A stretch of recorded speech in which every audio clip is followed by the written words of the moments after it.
Today's play activity is fast and slow, which comes under the category of emotional and aesthetic development of preschool student. So this activity can be shared with preschool teacher or parent who have the children of the age group 2 to 6 years. The objective of this play activity is to develop balance and coordination, to control bodily movement and to follow instructions, and to express joy. How we have to play this activity? Let the children stand in a circle, all facing in one direction, clockwise or anti-clockwise. Start clapping or beating a drum or rhythm and ask the children to move, keeping time to your beat. When you clap slowly, they must move slowly, and when you clap faster, they must walk faster. When you clap very fast, then they run. Change the pace from time to time. Variation 1 is here. Play the same game, but this time clap your hands or beat a drum or rhythm soft and loud. The soft means to move slowly and loud means to move fast. The second variation is possible. Stand children in circle and move in one direction, clockwise or anti-clockwise. Sing any action song that the children know and make them move performing the actions.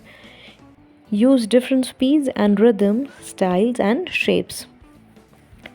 He fast आणि slow activity आहे ज्यामध्ये मुलांचा भावनिक विकास होतो आणि सौंदर्य अनुभवाचा विकास होतो, ज्यामध्ये मुलांना बॅलन्स करायला शिकायचं आहे आणि वेगवेगळ्या रिदमनुसार वेगवेगळ्या स्टेप्स ह्यांच्याशी कोऑर्डिनेट करायला शिकायचं आहे.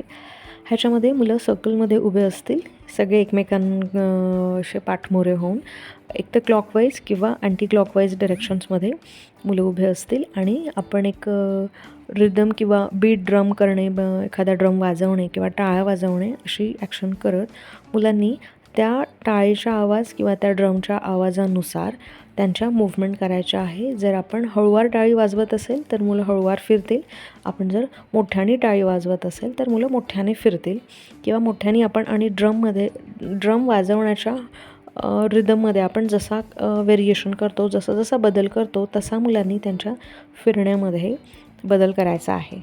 ह्यामध्ये एक व्हेरिएशन असं होऊ शकतं की आपण एकसारखा हळूवार जर ड्रम वाजवत असेल तर मुलांनी हळूवार फिरायचं आहे, आणि आपण बराबर किंवा मोठ्याने आवाज करत करत ड्रम वाजवत असेल किंवा टाळ्या वाजवत असेल तर मुलांनी बराबर चालायचं आहे. म्हणजे त्या आवाजानुसार मुलांनी त्यांच्या शारीरिक हालचाली करायच्या आहेत.